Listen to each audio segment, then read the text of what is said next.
back to UPB Dental Academy, Dentistry In-Depth and Interactive. I'm here with Dr. Agatha Biss and our great friend from the great state of Arizona, Dr. Paul Homily. Yes.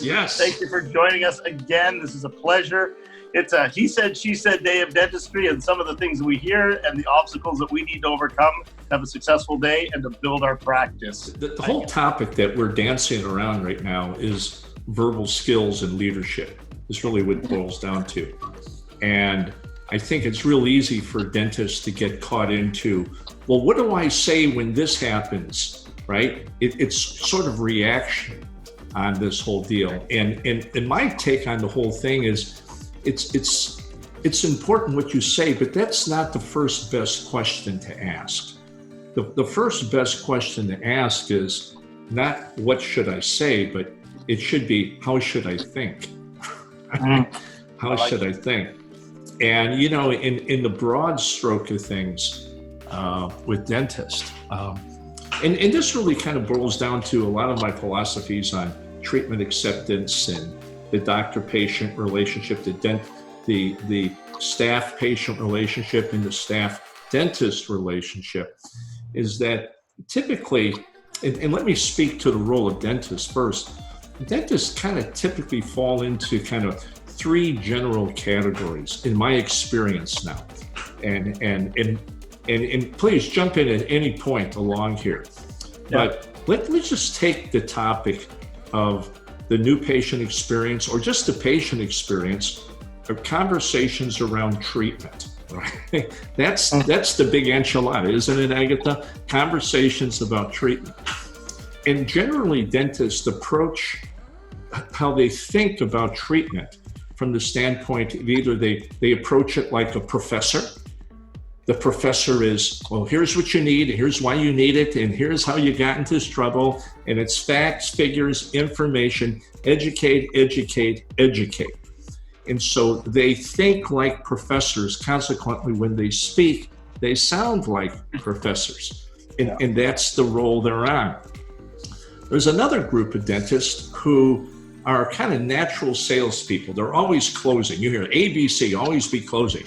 And you hear things coming out of their mouth like, well, I know you think this is expensive, but if you don't go through a treatment now, it's only going to be more expensive in the future. And is there any reason why you wouldn't want to go ahead with that treatment today, right? It's always a sales type of thing. Let's go ahead and get this done today. Now, don't get me wrong. I'm not against getting things done today. I'm not against, same-day dentistry. But the point I'm making is that if a dentist is constantly thinking about closing the sale, then his language is constantly going to reflect that. Right. The third group is the dentists that think like leaders, right? The leaders are thinking like this. They're thinking, what's in the best interest of my patients? Right? They're thinking, how do I advance patients in the direction of their best interest? All right. Now, if you take these three mindsets, the professor, the salesperson, and the leader, those three different categories are going to have dramatically different responses to when a patient says, boy, do I really need all this dentistry? Yeah. You see what I'm saying? And so for me, when I coach dentists and teams on these types of things, Agatha, before I get into scripting on here, when patient says this, you say this. That's okay for beginners, I think. But as the complexity of care increases with patients, the quality of our responses becomes more and more important. Okay? So from that standpoint, and so to give you an example of a topic that we talked about last time. Remember last time we talked about the concept of complete care and why complete care, why recommending complete care is in my opinion a new standard of care. It isn't that the patients need to do the complete care. Our responsibility is to recommend it. And as we talked about before, easily over 70-80% of dentists aren't recommending complete care, right? Mm-hmm. And so that whole deal. So why don't dentists recommend complete care? And I think one of the reasons, and last time we talked about, they're afraid of overwhelming patients, they're afraid of losing the patients to sticker shock. But the third reason is really the topic, Agatha, of today's conversation between us is, what do you say when patients say no to care? Say that's the big response that dentists are looking for, isn't it? Yeah. Right. And one thing I said, you said that I want to jump in here before we get too far, is you said that, you know, the dentists that think like leaders, basically they're thinking about how to advance the patient to do the right thing or the best thing. And Right. it right comes down to the ability to influence. So sales versus influence is kind of the same thing, except in a different way. And I feel like what a lot of dentists have never been taught, and it's not actually a difficult thing to teach, is the ability to influence another human being to move, to take action. I mean, we influence our children all the time, teachers Right. and students all the time. The reality is, are we influencing by forcing it or yelling at them or making them feel bad? Or are we influencing by showing the kids, the students, the patients, the true benefits of what that means to them, not what we think the benefit is. My benefit could be different than your benefit. I may be driven by cosmetics. You may be driven by long-term health. I may be driven by what I think, but you may be influenced by what your peers think of your decision. So understanding what this person needs and how they view the world, their beliefs around the world, is really important in order to influence them to move in the right direction. You bet. And that's exactly right.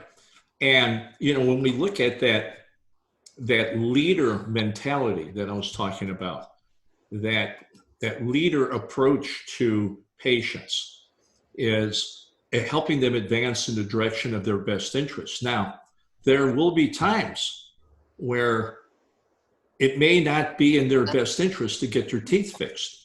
At least not now. You know, they may be in the middle of a nasty divorce, or they may be trying to close on a house, or maybe they're trying to have a family, or maybe their son is in the drunk tank and they got to get him out, or there's 1,000 reasons why patients can't go through with treatment now. It's called readiness. And if the patient isn't ready for care, right, you sit down, right, with a patient, you got your study models and your photographs, and if you approach this from a professor point of view, let's say you've shown the patient the photographs, the x-rays, you've gone through all the stuff, right? And let's say it's an $18,000 treatment plan, which is a nice size treatment plan, right? And to the patients, that's like, wow, yeah, geez, you know, that's a lot. I don't know, doc, do I really need all this? Do I have to, Dr. O'Malley never told me I needed all this. All of that kind of indecision, all of that kind of pushback. Now, if you're a professor,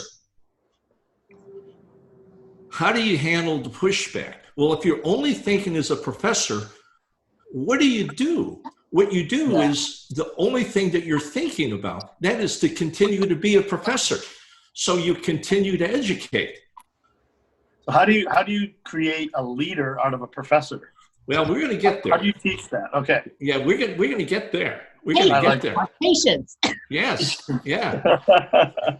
So if the only way you think is as a professor, when the patient says they're not ready for care, Agatha, what do most dentists do? What they do is they continue to educate. They'll say, yeah, but Agatha, if you don't get this tooth replaced here, the tooth on top is going to super erupt. You're going to get mesial drift. You're going to have internal pterygoid issues. Your jaw joint's going to hurt. And you continue to educate. Now, here's a little pop quiz. What do patients who know they need the care, but they're not ready for care, what do they do when all they hear is continued education? You need. What does that make them feel like? Stupid. Yeah, stupid. Stupid, and also it exerts an unspoken or a tacit form of sales pressure, doesn't it? Yeah. Right. It feels like sales pressure for a patient who isn't ready for care. They want to care, right? But it doesn't fit because, their wife is starting a new business and they need to sink a lot of money to that restaurant she wants to open, right? Yeah. But the dentist or Not the now. hygienist, yeah, not now. Now you're doing teeth because there's no restaurants. Yeah. That's right. But the dentist continues to pound away with education. It begins to feel like sales pressure. That's why dental hygienists oftentimes get into trouble. Patient needs a bridge. Hygiene appointment, recall appointment. Okay, hygienist says, you ready for the bridge? Patient says, no. 6 months later, you ready for the bridge? No. 6 months later, ready for the bridge? No. 6 months later, don't talk to me about the bridge. Yeah. Right?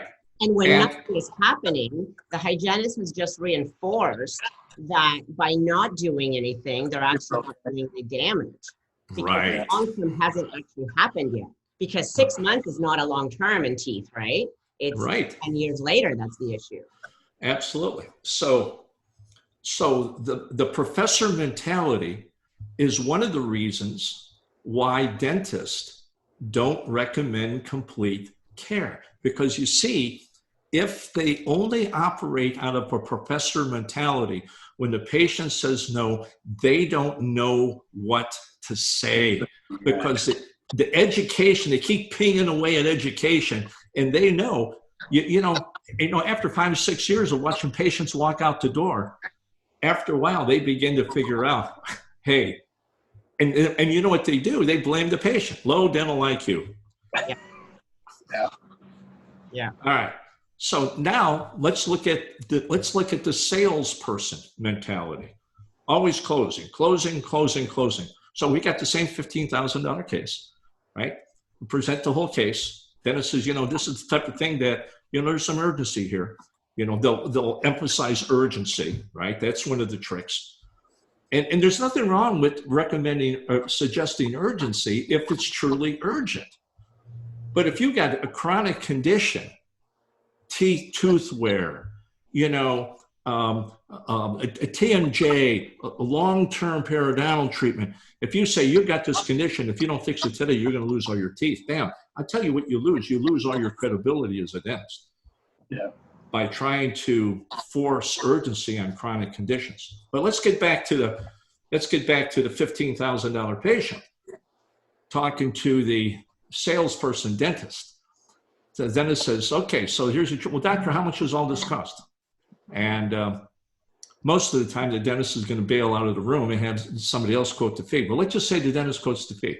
Patient says, oh my gosh, I had no idea. Dr. O'Malley never told me about this. So what makes it so expensive and this and that?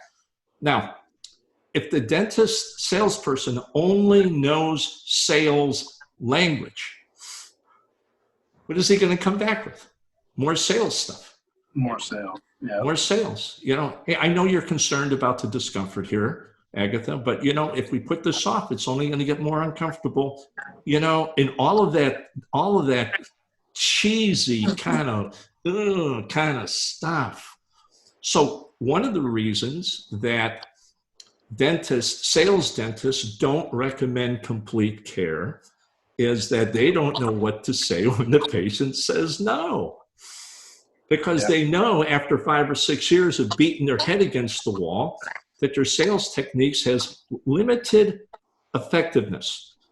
In sales techniques, once you get above the $2,000 or $3,000 level, people are horribly offended by it. And especially, and I think we talked about this last time, that the most popular profession in the world is teachers. The second most popular is salespeople. And if you get a salesperson in the chair, or they're married to a salesperson, or their best friend is a salesperson, as soon as they hear a sales technique, what happens? They trigger, yeah. Yeah, they freak out.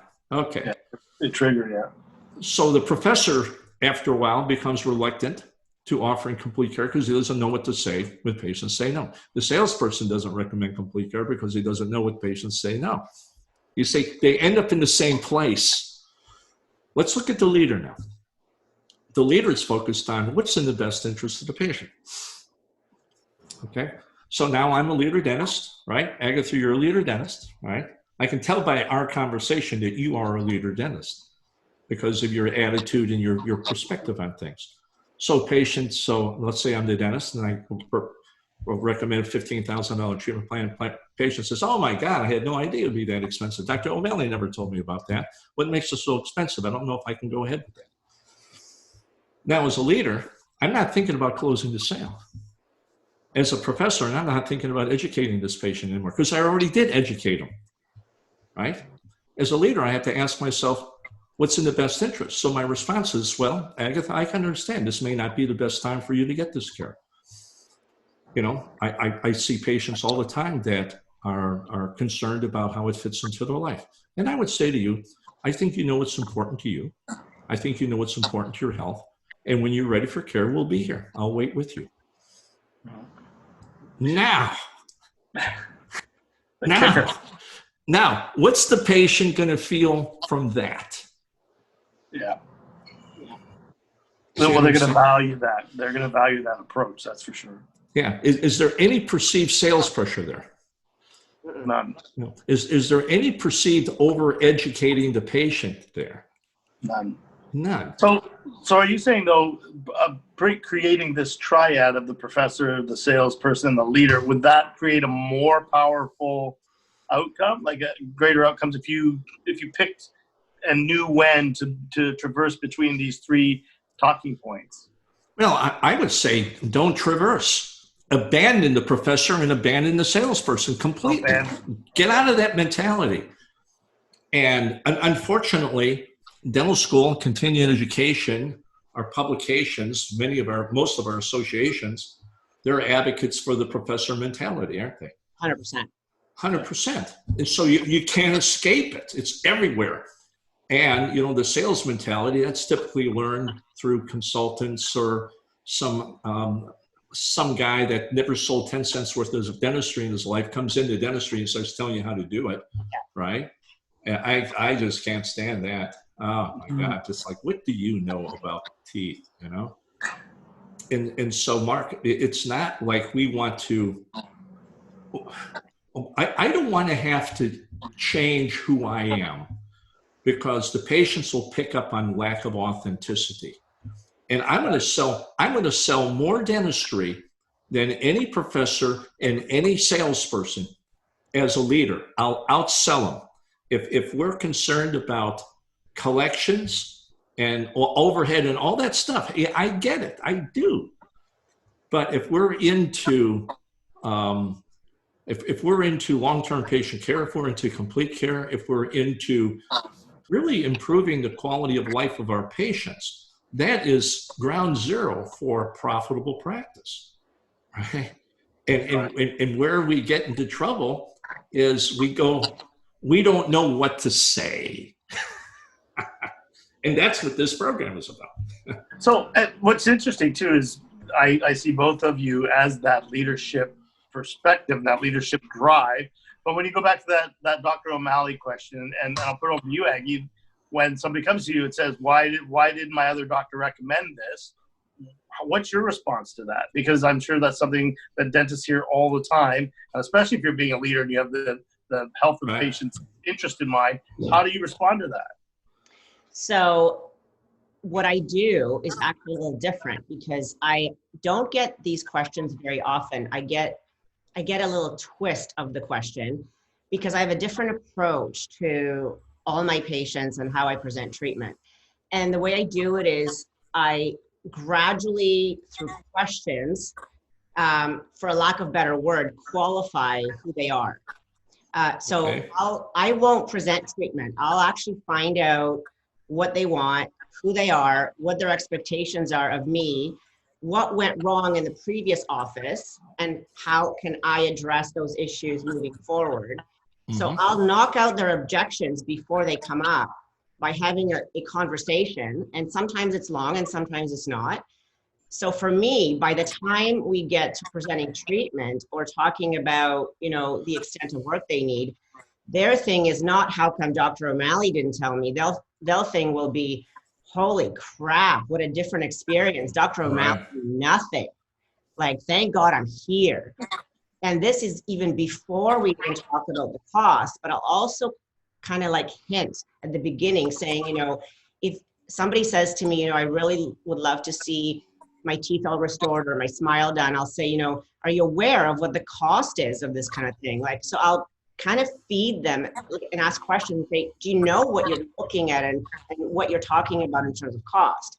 So then I'll hint about the cost, or sometimes I'll even say, you know, you're probably looking at a $40,000 case. How comfortable are you about talking about this? Right. And it's something that we have to do now, but you know, if this number is completely out of the square for you, then let's kind of focus on what you may need as opposed to what you may want. So I'll have a pre-qualifying conversation way ahead before we ever get to the presentation. By the time I do present treatment, they already know what it's going to cost ballpark. Right. So when we get there, we're having a quality conversation. The other thing I want to ask you, Paul, is because I quote my own fees, I do my own treatment planning, I do my own presentation. How do you feel? Because a lot of dentists, especially consultants, say, oh, the dentist should never quote fees. How do you feel about that? Because I quote everything. I do too. And especially the higher the fee, the more it's important for us to quote it. Exactly. Yeah, absolutely. You know, Agatha, I really loved what you said about how you head the objections off. Mm-hmm. Okay, how you bring up money first. And that is exactly the approach. That's a leader talking right there. You see, the salesperson won't do that. The educator won't dare talk about fees until the patient knows everything about their teeth, right? God, I went through that. So my early continuing education was never quote the fee until the patient owns their problem. I'm thinking, hell, the problem isn't their teeth. The problem is $40,000. That's the damn problem. Get them to own that, buddy. Yeah. Exactly. But I think a lot of dentists are so scared to talk about money. But the reality is that if you can nip it, if you can knock it off right away, then the conversation is an actual quality conversation. And I feel like the sooner I bring the idea of cost, the patient relaxes, and then we have a real conversation. And let's be honest, like whenever I go and, you know, for a consultation or I want to go buy something, I want it. I don't want to be told to get it, that I have to get it, and then told the price at the end. I want to know what I'm getting into and then decide for myself if this is what I truly want, as opposed to, you know, you need it and now it's going to cost you this much and you better do it or else you're stupid. That's literally what we were talking about. That's right. That's a segue, Paul. How do you deal with it when somebody looks back at you after you've done the leadership treatment plan and they say to you, do I really need all this dentistry? No, I say you don't need it. There's certain things that you would want and there's certain things that you would need. And you see, I do what Agatha does. You know how elegant he is, though? Look how elegant Paul is. I'm like, well, you just don't need teeth. Like, you need your teeth. Like, you can take them out. Well, you see, it's all of it. You know, it's so much about it is this leader perspective on it. So, for example, during my examination, well, let me back up. Agatha, you asked me, do I quote the fees and do I present the care?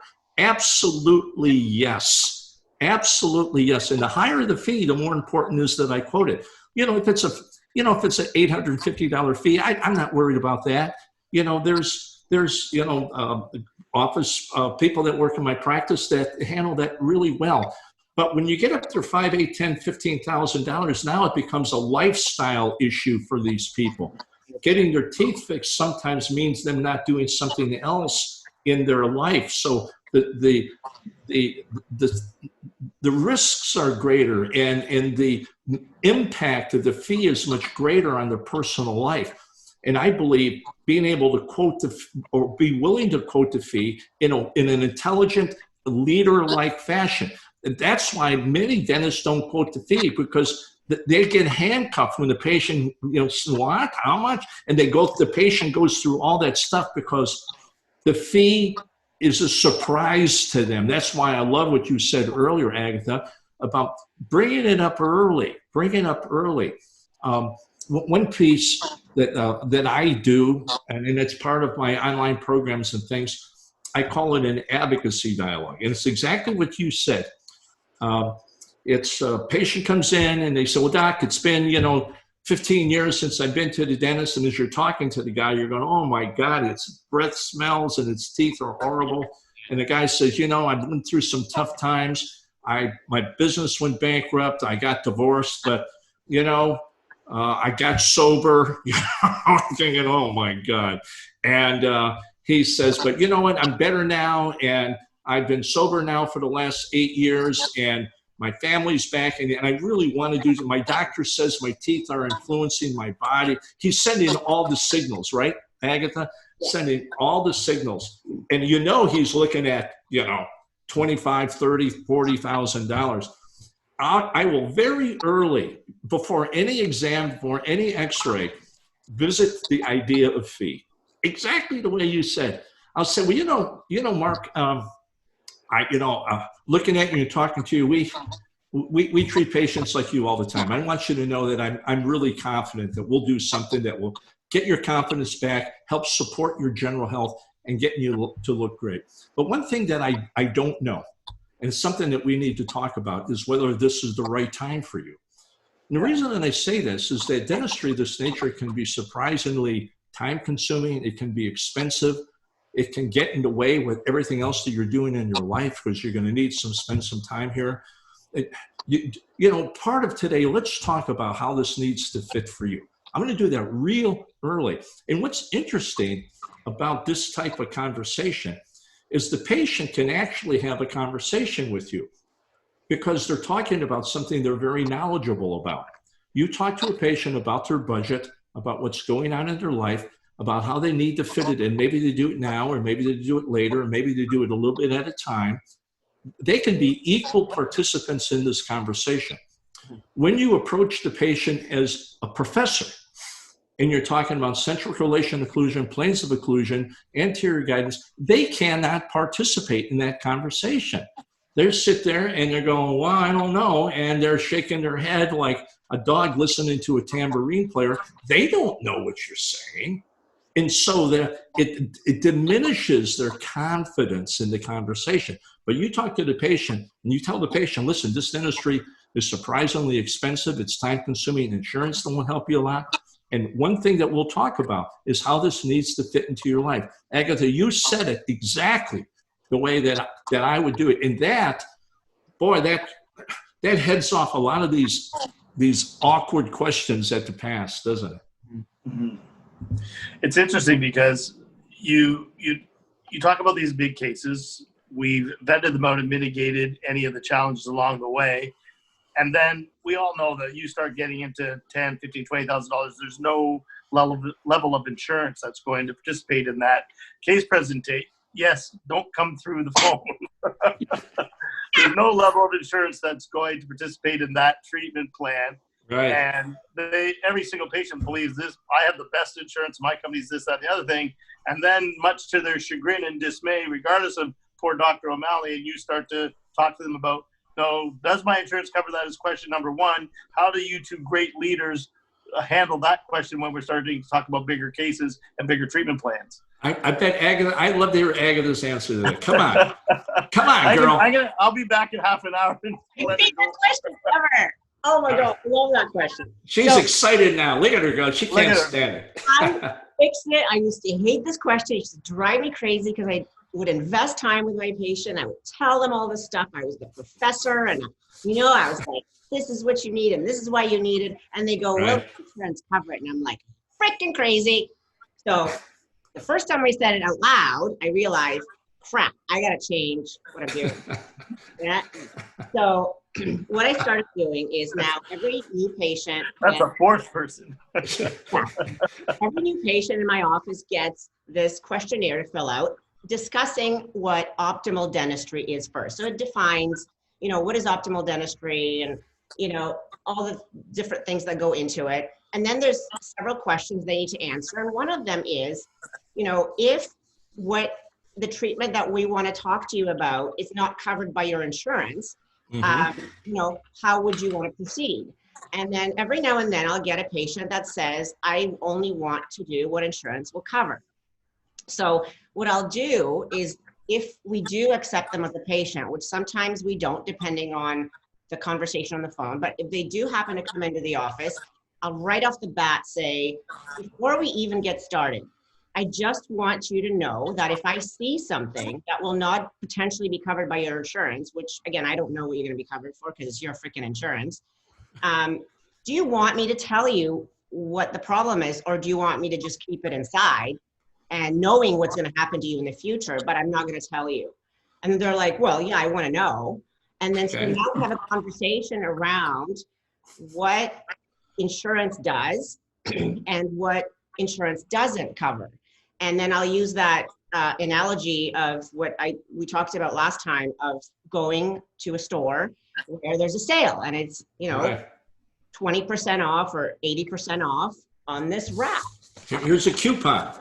Right, you have the coupon. So you go to the sale and everything else in the store is the same price, no discount, but here's your discount rack. But nothing on that rack fits you. So are you going to buy the item that is not for you and doesn't fit you, can't wear, or are you going to buy the right item and actually look like a human being, or are you going to buy nothing? And so now we have this conversation around it. And most of the time, yes, we still have patients who just say no, no, no, and then we just wait till they're ready to have that conversation. That's right. If they're open to it, then now I can simply have the comprehensive dentistry back to talking about the cost, what their insurance may or may not cover, and what they'll be looking at potentially out of pocket. And now it's a quality conversation again. Yeah. I love the idea that you've got a printed form that they read before they come in, because there and again, see, you're heading it off at the pass. Yeah, that's what leaders do. That's what leaders do. We're not going to wait till we know everything about their case before we discuss it with them. That's the professor mentality. Just let that person go, right? Let that person go. The salesperson isn't going to do something like that because they feel, well, I want to really create this sense of urgency here. I really want to be able to turn the screws before I get that patient. But the whole thing with insurance, we handled it in a similar way. We didn't ask the question, boy, I wish I had asked that question. Would you be willing to do something that your insurance didn't cover? I didn't have that question. I think it's excellent to do it. What we did, and I think it's a way of handling it, is we would present it and the patient would say, wow, how much do you think my insurance will pay here? I would say, well, and because I'm quoting the fee, I don't know how much the insurance is going to pay. So I would say, well, your insurance will pick up some of this, probably not a lot. We are just as disappointed in dental insurance as most of our patients are. Right? It's so nice, Paul. Yeah. Finesse. So I'm like, I hate insurance comes with generations of practice. Well, because see, the deal is, I want it to be a blameless conversation. Yeah. You see, one of the things that I am concerned about is the number of consultants that run around there and they say, and this was really big about 10 years ago, or maybe a little bit longer. They say, in 1985, dental insurance was invented, and back then the maximum payment was $1,500. Now it's 30 years later, and the maximum payment is still $1,500. And these bastards are screwing you, and dental insurance is a stick in your ass, and you shouldn't be using it. And here's the patient. Here's Stanley, who's worked at ABC Transportation Company. He's got a raise, and the raise comes with dental benefits. He's pleased. He's proud of it. And you just hit him in the face with a pie and said he's stupid. Yeah. And I'm thinking these consultants, hey, listen, honey, don't tell your patients that your insurance is worthless. Do what you just said. I get to say, hey, it's like a coupon. You're going to get some things off here. And hey, I know you're disappointed. We're disappointed too. The insurance company, it's not in their business plan to help you, but we will. We've got some financing plans available here. We can spread this treatment out over time, or maybe we just do it a little bit over time. And that relates back to that conversation that I had before we did the exam about, is this the right time for you? Yeah. In my opinion, I think it's really important especially for the higher fee case, that the dentists bring up money first, that we bring up costs first. That's what realtors do. You're going to look at a house. What's your price range, right? Yeah, I walk into a men's store and I say, yeah, I want to get a tuxedo. I wanted a Las Vegas tuxedo, okay? Because back when we were doing live programs, I'd go to Las Vegas 8 times a year doing programs, and I wanted a Liberace kind of deal, I figure I could make it work. Right? And so I'm looking at send us a picture of that for the thumbnail. I need a picture so I can insert it into this so people can see what you look like. I'll go put it on for you. Okay. I'll put it on. The rest of this talk in the tuxedo. In the tuxedo. I'll put on the Elvis. He'll do the Liberace. I don't know what the hell you're gonna do. Jeans and t-shirt. So I'm at Caesar's Palace, and if you've been at Caesar's Palace, you walk down the hallways and it's like a shopping mall in there. They got all these stores and everything. Yeah, everything is like AAA and it's really good. Well, I walked by the store and there's this damn tuxedo in the window, and this thing was hot. I'm telling you, it was just too much. It was black, but it had these silver stripe. It wasn't pinstripe. The silver was kind of in the fabric, and as you turned, the light would dance on it. I'm going, oh, that's for me. $6,000. Well, yeah, it shines and changes color. I did not buy it. I didn't buy it. But the salesperson, it was interesting. The salesperson, I walked in there and I told him what I just told you. I said, I'm a speaker. I want to do a little dazzle. I want to have some fun. I won't wear this in Dubuque, Iowa, but I would certainly wear it at the MGM Grand. And he says, oh, good. He says, how much are you looking to invest? First question he asked me, right? Because he's probably used to clowns like me walking in and thinking that jacket's going to be $150, right? So here's what I did. I didn't buy anything. What I did is I took my existing tuxedo to a tailor and I said, here's what I want. So I've got a black tuxedo with a shawl collar, but I had her sew silver sequins on it. So I got silver sequins on my tuxedo. What's the point? The point is it's critical to let patients know what the issues will be with time and money and insurance. And the earlier you do that, the better it is. And that's what leaders do. And leaders aren't afraid of patients not being ready for care. Yeah. Because a leader is going to present care in such a way that even though the patient's not ready for it, the patient will never forget how well it was offered. And when they become ready, they're going to return, aren't they, Agatha? They're going to return. How many patients do you have come back that weren't ready to begin with, but a year later they walk back in and they've got their treatment plan and they go, I'm ready? Lots. Dude, yeah. Absolutely. So one of my favorites that you guys probably get all the time is they come in, they see the vehicle in the parking lot, they see the fancy office, they can only imagine the lifestyle that you're living, and they go, is my $40,000 treatment paying for Dr. Homley, Dr. Mrs., their helicopter, their Porsche, their big house, their kids' university? And thank you. I knew that was going to be so much. Thank you so much. Welcome to the office. Outstanding. How do you respond to that? Because we know those you get that patient that's what the first thing they throw back at you. Yeah. Agatha, you want to take that one, or you want me to start with that? No, that's literally how I respond. I literally say, yeah, thanks for contributing, because it's a stupid comment. So I don't answer stupid comments. I just, yeah. Here's what I've said many times. I said, I don't have a helicopter. I don't have a Porsche. Here's what I spent my money on. You see this facility? I said, you see this facility? I said, your fee pays for this facility. You see these women who work for me? They're the highest paid in the area. My continuing education, you see those plaques on the wall? That's what we're doing. I'll take great care of you. How can I help you today? See, Paul is so elegant. I need to be more elegant.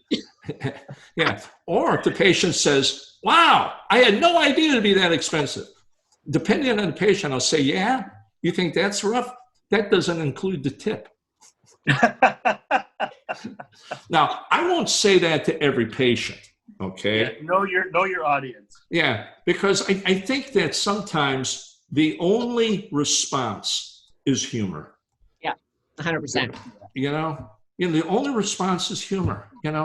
I think one of the questions I'd like to hear your response to is, Agatha, you just recommended a full mouth reconstruction. Posterior dentition is all implant supported, right?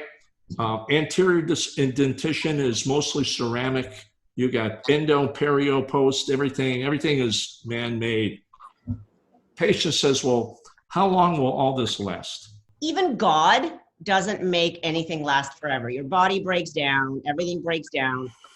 And yet people expect us to make it last forever. And so I'll literally say that, if God can't make you last forever, don't expect miracles from me. I don't know how long it's going to last, just like I don't know how long your car is going to last. It depends on how you can drive it. A lot of factors go into it. It may not last out the door when you walk out, or it might last you a lifetime. It really depends on how long you plan on living.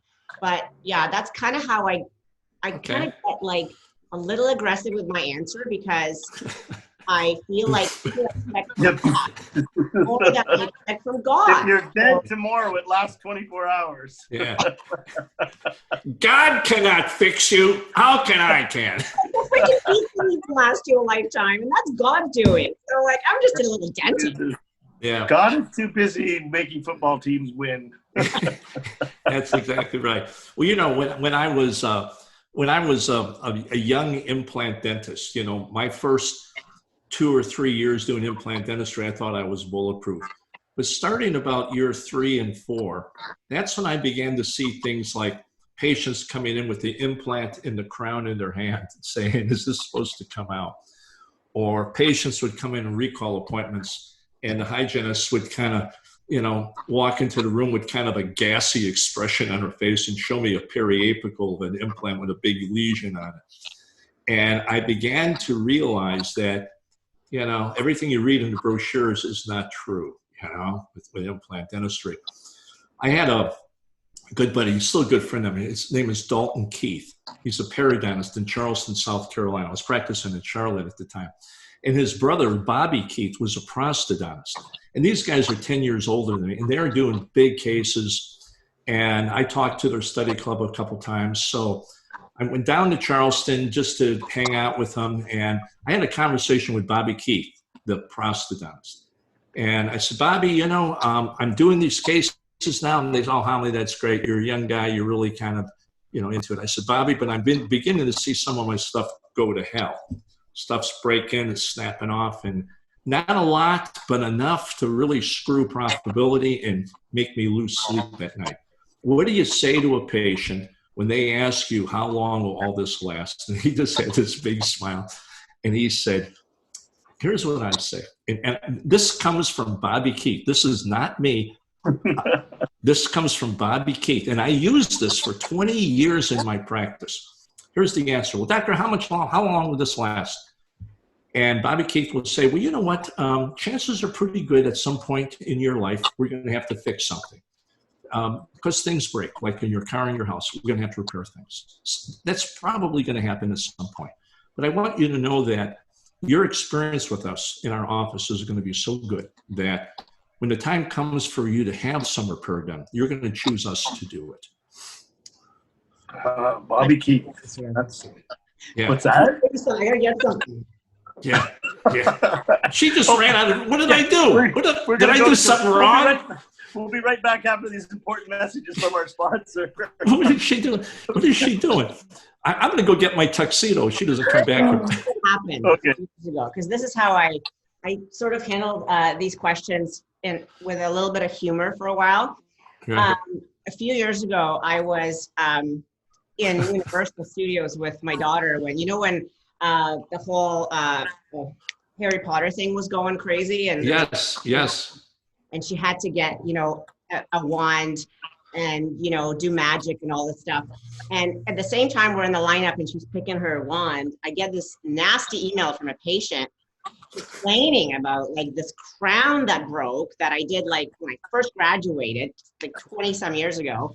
and Right. it's supposed to last forever, and how come I didn't, blah, blah, blah. So anyway, so I'm like, screw this. I'm going to get myself a magic wand. And now I walk around with this thing in my scrubbed pants pocket, and any kind of patient says, how long will this last? I'll go, let me see. I'm like, I can't predict the future, but so I did it a bunch of times, and people are like peeing themselves laughing. That's funny. Patient. That's too good to be true. You're gonna need proper PPE for that wand. Absolutely. Like, what the hell? But, that's right. And if you don't like this answer, I'm going to take this one and stick it right up your.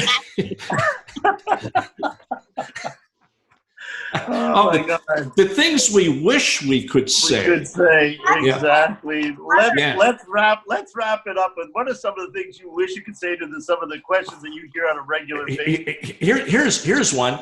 How long will this last? I'll say, well, you're lucky if you make it to the parking lot with it. or here's one. It's the statement, I hate dentists. Right? I'll say, oh, you're just trying to get on my good side. Then I look at my assistant. Lisa, hand me that square needle.